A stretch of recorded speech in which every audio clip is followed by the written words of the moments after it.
Paulus memberikan karunia seperti itu kepada Timotius. Oleh karena itu, saya mengingatkanmu untuk terus memanfaatkan dan meningkatkan kemampuan rohani yang diberikan Allah kepadamu. Ketika saya menumpangkan tangan atasmu, kemampuan itu seperti api yang perlu terus dijaga agar tidak padam.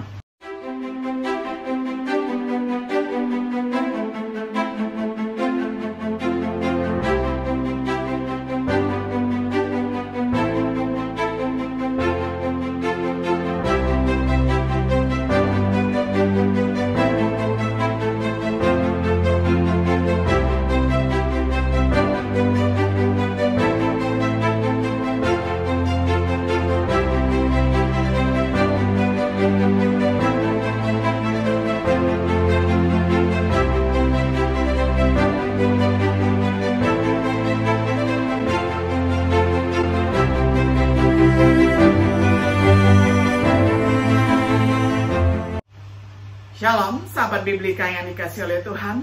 Sungguh senang kita dapat berjumpa kembali di dalam acara Refleksi Sahabat Biblika.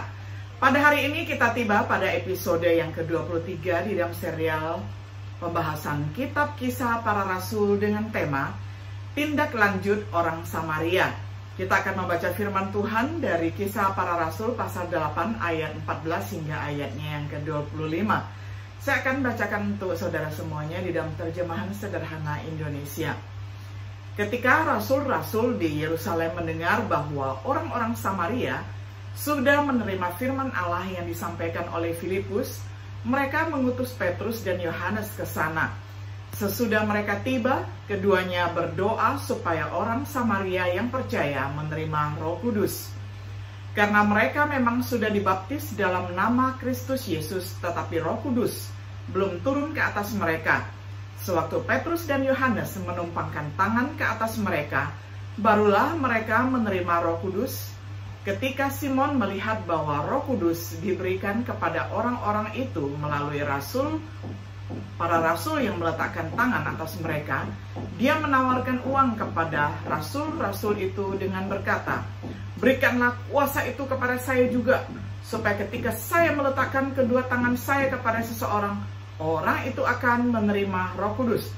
Tetapi Petrus berkata kepada Simon, "Binasalah kamu bersama uangmu itu, karena kamu menganggap pemberian rohani dari Allah bisa dibeli dengan uang.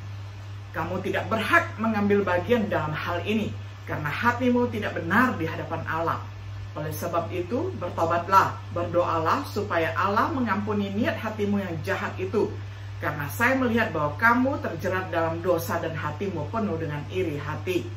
Lalu Simon menjawab, "Kalau begitu, saya mohon kalian berdua mendoakan saya, supaya Tuhan melepaskan saya dari hukuman itu."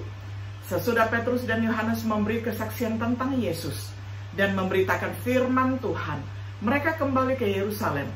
Dalam perjalanan pulang, mereka melewati banyak desa di daerah Samaria dan memberitakan kabar baik kepada orang-orang di sana. Sampai sedemikian jauh pembacaan firman Tuhan dari Kisah Para Rasul 8 ayat 14 hingga ayatnya yang ke-25. Sahabat Biblika yang dikasihi oleh Tuhan, pertobatan orang Samaria itu sederhana dan lugas. Filipus memberitakan Kristus dan orang-orang mengindahkannya. Mereka menanggapi dengan percaya dan dibaptis. Uniknya dengan pertobatan orang Samaria adalah tindak lanjut yang terjadi, ada follow up-nya. Ini telah digambarkan sebagai salah satu bagian yang paling luar biasa dalam Kisah Para Rasul. Digunakan untuk mengajarkan berbagai doktrin yang berkaitan dengan pengukuhan, pengudusan, dan karunia rohani. Kita harus berhati-hati untuk tidak menarik kesimpulan yang bertentangan dengan bagian lain dari kitab suci. Dengan mengingat tujuan itu, mari kita tinjau dulu yang pertama, tindak lanjut oleh Petrus dan Yohanes. Mereka memberikan Roh Kudus. Mendengar pertobatan orang Samaria, para rasul mengutus Petrus dan Yohanes. Petrus dan Yohanes memberikan roh kepada orang Samaria. Sementara orang Samaria telah dibaptis, mereka belum menerima Roh Kudus. Roh belum turun ke atas salah satu dari mereka. Melalui doa dan penumpangan tangan para rasul, mereka menerima Roh Kudus. Simon berusaha membeli karunia Roh Kudus. Dia berusaha untuk membeli kemampuan untuk memberikan Roh Kudus. Petrus menegurnya dengan keras, memanggilnya untuk bertobat dan berdoa. Simon meminta Petrus untuk mendoakannya. Petrus dan Yohanes memberitakan Injil di banyak desa di Samaria sekembalinya mereka ke Yerusalem. Sekarang mari kita kembali dan melihat beberapa pertanyaan yang sering diajukan. Tindak lanjut diperhatikan lebih dekat. Yang pertama, pertanyaan yang sering diajukan. Mengapa dikatakan orang Samaria menerima baptisan oleh Filipus tetapi belum menerima roh? Apa artinya supaya mereka menerima Roh Kudus? Apa yang dimiliki para rasul yang tidak dimiliki Filipus? Apakah ini semacam konfirmasi pengudusan tahap kedua? Observasi secara pribadi. Apapun yang Lukas maksudkan untuk menerima Roh Kudus itu membutuhkan penumpangan tangan para rasul. Filipus tidak dapat memberikannya, sehingga perlu bagi para rasul untuk datang. Simon dapat melihat bahwa melalui penumpangan tangan para rasul, Roh Kudus diberikan. Itu adalah sesuatu yang terlihat atau terdengar. Itu menarik perhatian Simon yang berusaha membeli kemampuan untuk mendapatkannya. Itu jelas sesuatu yang ajaib. Mungkin berbicara di dalam bahasa roh. Ini melibatkan Roh Kudus turun ke atas mereka seperti halnya Cornelius yang terjadi di dalam Kisah Para Rasul 10 ayat 44 sampai 46. Apa artinya itu sebenarnya Roh Kudus itu sendiri atau sesuatu yang diberikan oleh Roh Kudus? Semua orang Kristen menerima roh karena ketaatan kepada Injil. Tetapi di zaman Perjanjian Baru, banyak atau tidak semua orang Kristen menerima karunia mukjizat walaupun orang Samaria telah percaya dan dibaptis. Mereka mungkin menerima roh seperti yang biasanya dilakukan oleh orang percaya yang baptis.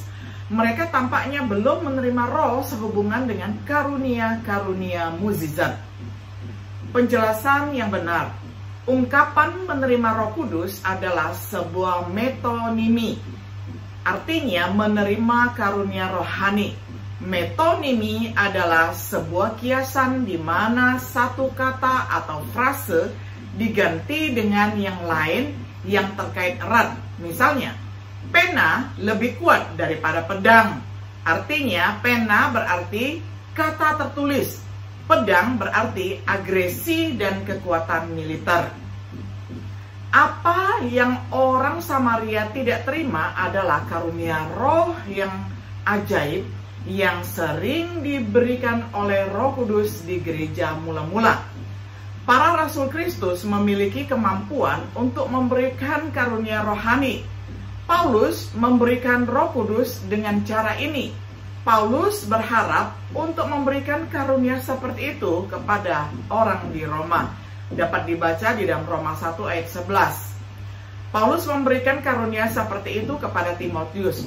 Oleh karena itu, saya mengingatkanmu untuk terus memanfaatkan dan meningkatkan kemampuan rohani yang diberikan Allah kepadamu. Ketika saya menumpangkan tangan atasmu, kemampuan itu seperti api yang perlu terus dijaga agar tidak padam.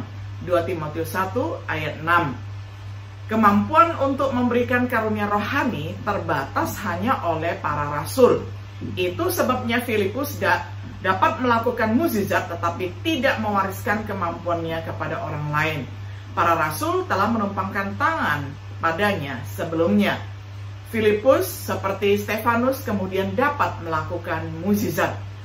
Itulah sebabnya Petrus dan Yohanes perlu datang ke Samaria. Jika karunia rohani datang hanya dengan berdoa, mengapa mengirim Petrus dan Yohanes? Dibutuhkan seorang rasul agar karunia-karunia rohani dapat diberikan.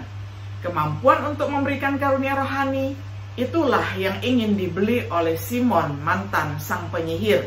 Dia tidak puas hanya menerima karunia rohani. Dia menginginkan kemampuan kerasulan itu untuk memberikan karunia-karunia rohani. Sebagai kesimpulan, pelayanan Filipus di antara orang Samaria telah dikonfirmasi oleh mukjizat yang dilakukan oleh Filipus di tengah-tengah mereka, menghasilkan pertobatan sejati ketika mereka percaya dan dibaptis. Misi Petrus dan Yohanes ke Samaria sangat jelas, yakni untuk memberikan karunia rohani yang ajaib melalui penumpangan tangan para rasul yang berfungsi untuk membangun petobat baru dalam iman mereka. Roma 1 ayat 11. Hari ini, pertobatan terjadi dimanapun orang percaya dan dibaptis. Mereka diteguhkan dalam iman ketika mereka mengikuti ajaran para rasul yang dinyatakan dan diteguhkan oleh karunia-karunia Roh Kudus yang ajaib pada abad pertama.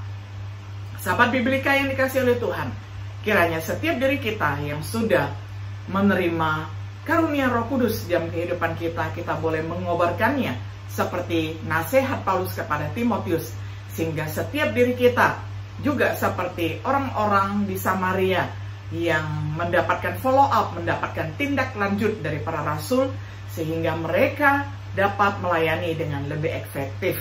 Kiranya Tuhan Yesus menyertai dan memberkati kita semuanya. Shalom.